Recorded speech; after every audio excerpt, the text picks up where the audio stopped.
Hello, good evening, नमस्कार। Gujarat first Chandipura virus death confirm. Gujarat में पहला डेथ कंफर्म हुआ है जो चांदीपुरा वायरस से हुआ है। अभी हम देखिए कोरोना वायरस से निकले ही हैं कि यह स्वदेशी वायरस के चपेट में हो सकता है कि पूरा देश आ जाए। अभी तो गुजरात ही आया है। यह स्वदेशी इसलिए बोल रहे हैं कि इसका सबसे पहले आइसोलेशन, सबसे पहले इसका खोज जो है यह इंडिया में ही हुआ है, विदेश में नहीं हुआ है। जैसे कोरोना वायरस जो है बताया जाता है कि चाइना में उसका उत्पत्ति हुआ, वहां बनाया गया। कई लोग तो आर्टिफिशियल बोलते हैं। तो अब हम यहाँ पे यह देखने का प्रयास करेंगे, डिस्कस करेंगे कि सबसे पहले न्यूज देखेंगे, न्यूज के बाद में देखेंगे कि चांदीपुरा वायरस है क्या, या किस जीनस का है, किस फैमिली का वायरस है। स्वदेशी तो है, समझ गए। चांदीपुरा है मतलब इंडिया में ही सबसे पहले इसको आइसोलेट किया गया है ना। इसके बाद देखेंगे यह कैसे फैलता है, इसका सिम्टोम क्या है, कोई इलाज है कि नहीं है। ये सारी चीज अभी हम समझने का प्रयास करेंगे और डिस्कस करेंगे। चलिए शुरू करते हैं सबसे पहले न्यूज से।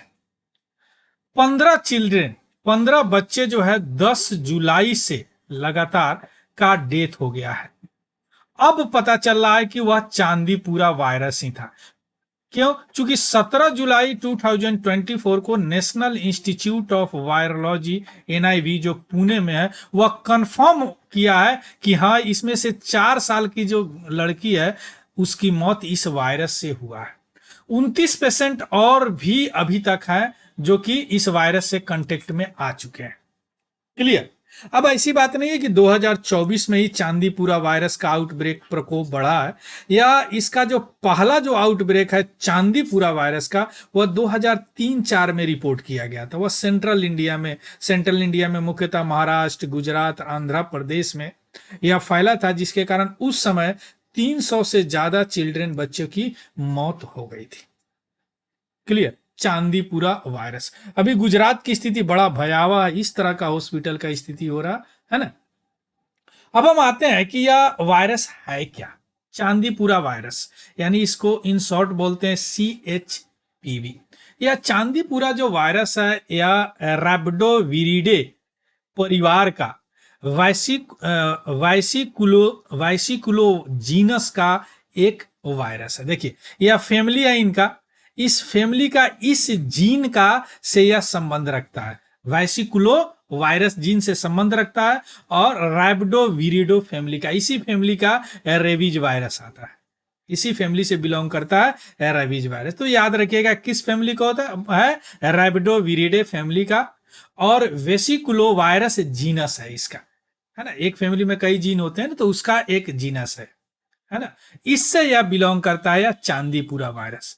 चांदीपुरा वायरस सबसे पहला जो खोज हुआ था या 1965 में हुआ था। उस समय 2 आदमी को फेवराइल इलनेस हो गया था, जैसे बुखार वगैरह में होता है। या महाराष्ट्र के नागपुर में एक विलेज नाम है, जिसका गांव है जिसका नाम है चांदीपुरा। वहीं से 1965 में सबसे पहले आइसोलेट किया गया था, पता किया गया था, और इसीलिए इस वायरस का नाम है चांदीपुरा, स्वदेशी वायरस। इसके अलावा 1980 में भी इसका एक ह्यूमन बीइंग से या आइसोलेट किया गया था, जिसको एक्यूट इंसेफ्लाइटिस थी।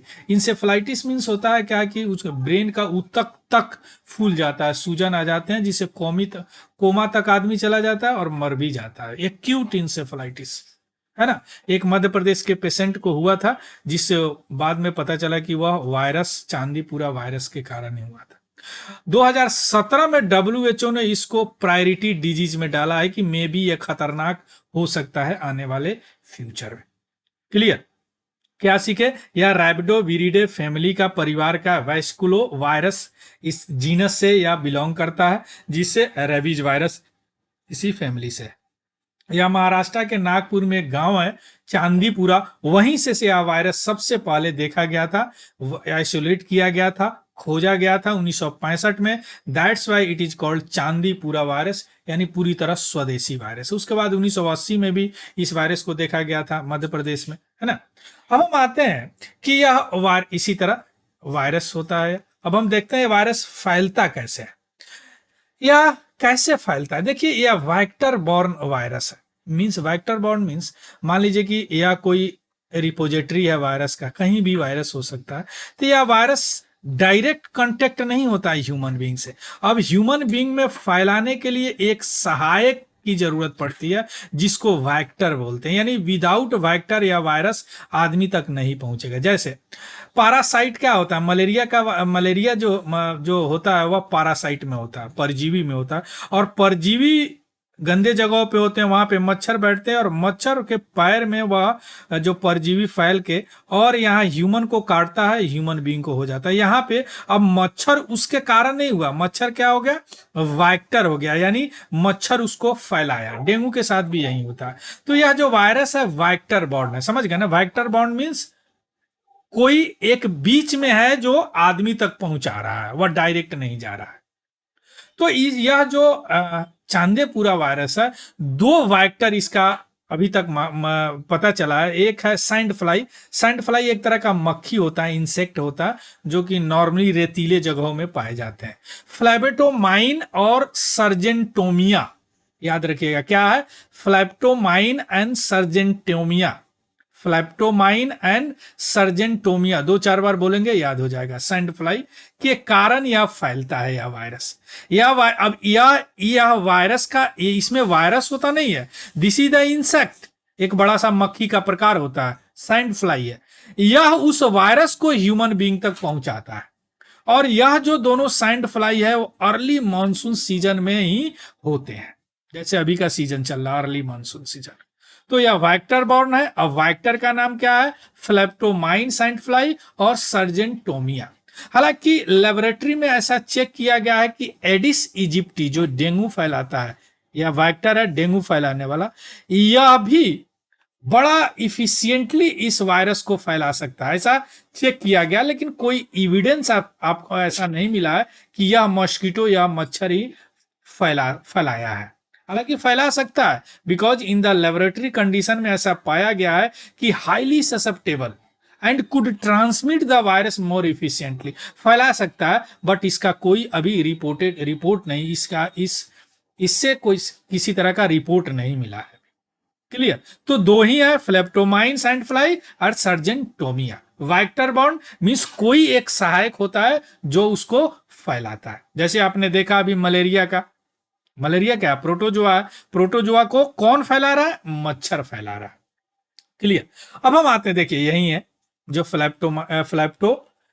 फ्लैप्टोमाइन और सर्जेंटोमिया, फ्लैप्टोमाइन एंड सर्जेंटोमिया, और ये एडिस इजिप्टी है। तीनों का देख लीजिए। अब आप कहीं देखेंगे तो अंदाजा लग जाएगा कौन कौन क्या है। Clear.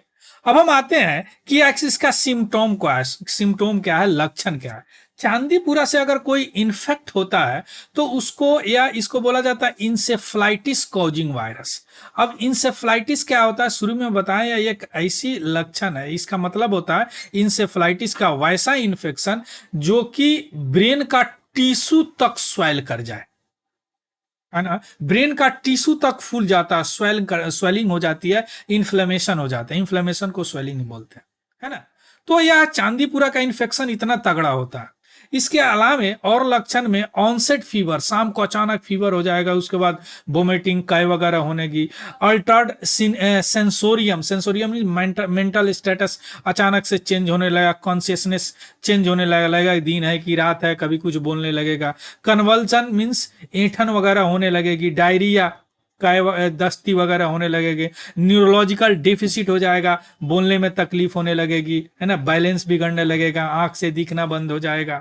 Meningeal irritation means headache वगैरह हो जाएगा। नेक स्टिफनेस, फोटोफोबिया, सीजर यानी दौरा वगैरह पड़ने लगेंगे। These are the symptom of this Chandipura virus. ये चांदीपुरा वायरस का सिम्टोम है। और लास्ट में क्या हो जाता है, पेशेंट मर जाते हैं, जैसे कंफर्म हुआ है उस बच्ची की मौत हो गई है। अब इससे या किसको फैलता है या किसको तेजी से अफेक्ट करता है, देखिए यह वायरस चांदीपुरा वायरस है, या बच्चे को सबसे ज्यादा इफेक्ट करता है। और बच्चे जो 15 साल से कम होते हैं उन्हीं को यह इफेक्ट करता है, इससे ज्यादा वाले को इफेक्ट नहीं करता। और प्रोमिनेंटली मुख्यतः या रूरल लोकेशन पे, जहाँ गांव देहात होते हैं ना, वहीं पे यह इन्फेक्ट करता है अर्ली मानसून के सीजन में, क्योंकि ये दो जो वेक्टर है इसी समय जन्म लेते हैं। जैसे 2003 का आउटब्रेक का अगर बात करें, जो जिसमें अगर 300 लोग मरे थे, जो शुरू में हम बताएं, उनकी जो उम्र है 9 महीने से 14 साल तक ही थे, है ना। और बहुत की मौत, इसमें से बहुत सारे की मौत 48 घंटे के अंदर ही हो गई थी हॉस्पिटल में। इसीलिए डर है कि हो सकता है कि यह वायरस भी फैल जाए। और अभी जो प्रकोप गुजरात में हुआ है, वह सब जो सस्पेक्टेड है डेथ का, वो सारे चिल्ड्रन ही हैं, बच्चे ही हैं गुजरात में। तो गुजरात से वायरस अगर बाहर निकला तो पूरे देश में फैल सकता है। अब बात करते हैं कि कैसे इसका इलाज संभव है। देखिए, इसका कोई एंटीवायरल एजेंट तो अभी तक नहीं बना है चांदीपुरा वायरस का, कोई वैक्सीन भी अवेलेबल नहीं है इस वायरस का। हाँ, अर्ली डायग्नोसिस या शुरू में देख रेख से बचाया जा सकता है, लेकिन शुरू में जैसे एयरवेज को मैनेजिंग करे, जैसे ब्रीथिंग वगैरह में प्रॉब्लम हो रही है ना। इसके अलावा सर्कुलेट ऑक्सीजन थेरेपी दिया जाता है, वेंटिलेशन पे अगर जरूरत है तो रखा जाता है, फ्लूइड वगैरह उनको टाइम पे दिया जाए।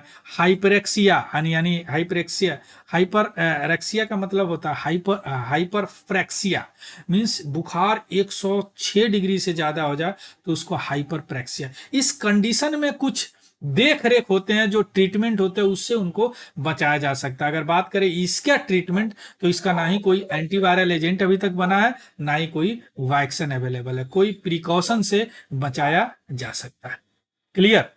सो यहां पे आपने क्या दिखा कि चांदीपुरा वायरस क्या है, चांदीपुरा या स्वदेशी वायरस है ना, बड़ा इंपॉर्टेंट है, स्वदेशी वायरस है।